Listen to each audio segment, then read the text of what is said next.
Technique po sa paglalagay ng oil seal. Ito po yan nilalagay.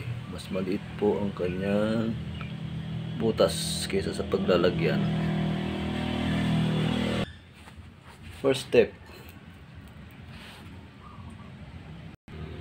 Second step, ilagay po yung tali. Third step, hilahin po ang tali.